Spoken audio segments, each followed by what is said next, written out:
हम अभिषेक। आज हम आरबीआई के जो कि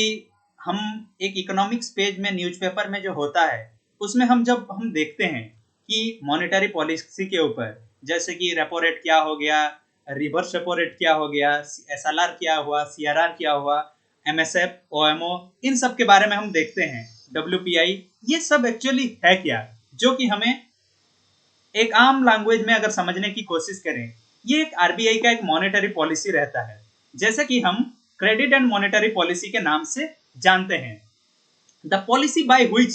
the desired level of the money flow, जो कि मनी फ्लो हो रहा है, and its demand regulated known as the credit and monetary policy, जो कि आरबीआई के द्वारा पैसे को कैसे जो बोलते हैं कि सर्कुलर होने में कंट्रोल किया जाए, इसके लिए जो नीति बनता है उसे बोला जाता है मॉनेटरी पॉलिसी, जो कि इसे क्रेडिट पॉलिसी बोला जाता है और या मॉनेटरी पॉलिसी बोला जाता है। जो कि आप देख रहे होंगे आरबीआई का मॉनेटरी पॉलिसी बदल गया, ये हो गया कि बैंकों के ऊपर जो रहता है कि आम जनता के ऊपर भी ये फर्क पड़ता है, जो कि मॉनेटरी पॉलिसी जो कि एक नीति है, जो कि आरबीआई के द्वारा पैसों के बारे में ये एक पॉलिसी फॉर्मेशन करता है। अगर हम बात करेंगे ओवरऑल वर्ल्ड में जब इकोनॉमिक्स चलता है तो इकोनॉमिक्स एक्चुअली है क्या, तो जब हमारे कोई भी कंट्री डेवलप या हमारा डेवलपिंग कंट्री के बारे में बात करते हैं, डेवलप कंट्री में ज्यादातर जो इकोनॉमी होता है सेंट्रल बैंक के पास ही होता है। वैसे डेवलपिंग कंट्री में ही बैंक के पास ही रहता है, लेकिन डेवलप कंट्री में ज्यादातर जो है कि जो उनका सेंट्रल बैंक है उनके पास फुल ऑटोनॉमी है, मतलब कि वहां पे कोई पॉलिटिकल इन्फ्लुएंस होता नहीं है। जैसे कि ज्यादातर डेवलपिंग नेशन में ये सब पॉलिटिकल इन्फ्लुएंस होता ही रहता है। जैसे कि आज के डेट में हम अगर बात करेंगे हमारे भारत में, तो इतना ऑटोनॉमी आरबीआई को उस लेवल में नहीं है। जैसे कि जो बोलते हैं कि डेवलप कंट्री में यूएसए में है, जर्मन में है, फ्रांस में है, इन सब जगह पे है, वहां पे पूरा ऑटोनॉमी है सेंट्रल बैंक को, लेकिन हमारे यहाँ पे आरबीआई को उस लेवल में ऑटोनॉमी नहीं है। इसी के वजह से एक हमारे भारत में एक कमिटी भी आया था, नरसिम्हन वन कमिटी, जो कि आफ्टर लिबरलाइजेशन, प्राइवेटाइजेशन, ग्लोबलाइजेशन के बाद ये कमिटी बना था, जो कि नरसिम्हन कमिटी वन का रिपोर्ट में भी था। डिबेट रिगार्डिंग आज भी ये डिबेट रहता है कि आरबीआई की ऑटोनॉमी के ऊपर आजकल भी हमारे भारत में डिबेट लगा रहता है। इस चीज को हमारे सपोर्ट किए थे बिमल जलान, वो भी एक आरबीआई के हमारे गवर्नर रह चुके हैं,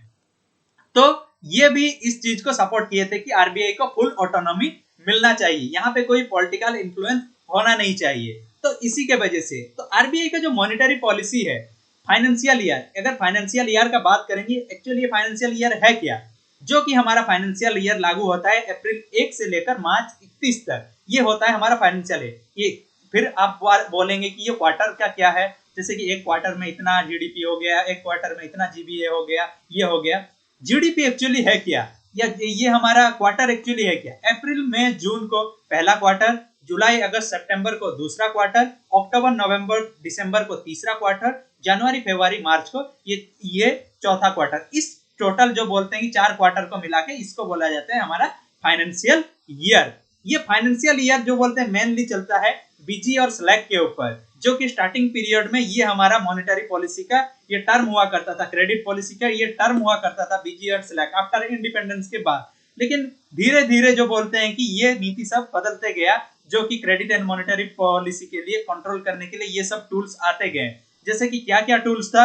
हमारा सीआरआर जो कि cash reserve ratio, SLR solid liquidity ratio, हमारा आता है बैंक रेट, जो कि बैंक रेट एक फिक्स करता है, repo rate, reverse repo rate, MSF rate, OMOs. ये सब के बारे में हम डिटेल्स में हम अपने नेक्स्ट वीडियो में धीरे धीरे करके देखेंगे। तो ये monetary policy most of the develop country अपने जो बैंकिंग इंस्टीट्यूशन है, मतलब कि जो सेंट्रल बैंक अथॉरिटी है, जैसे कि हमारा यहाँ पे आरबीआई है, वो सब पूरा इंडिपेंडेंट छोड़ते हैं, पूरा ऑटोनॉमी, फुल ऑटोनॉमी छोड़ते हैं। जबकि हमारे इंडिया में जो होता है कि power of this area bifurcation of the politics from the economics regulatory, economics में भी जो बोलते हैं पॉलिटिक्स इन्वॉल्व है, इसी की वजह से हमारा मॉनेटरी पॉलिसी इतने लेवल में ये नहीं होता। तो ये बहुत सारे कमेटी का रिकमेंडेशन आ चुका है, तो इसके वजह से तो हम क्रेडिट एंड मॉनेटरी पॉलिसी के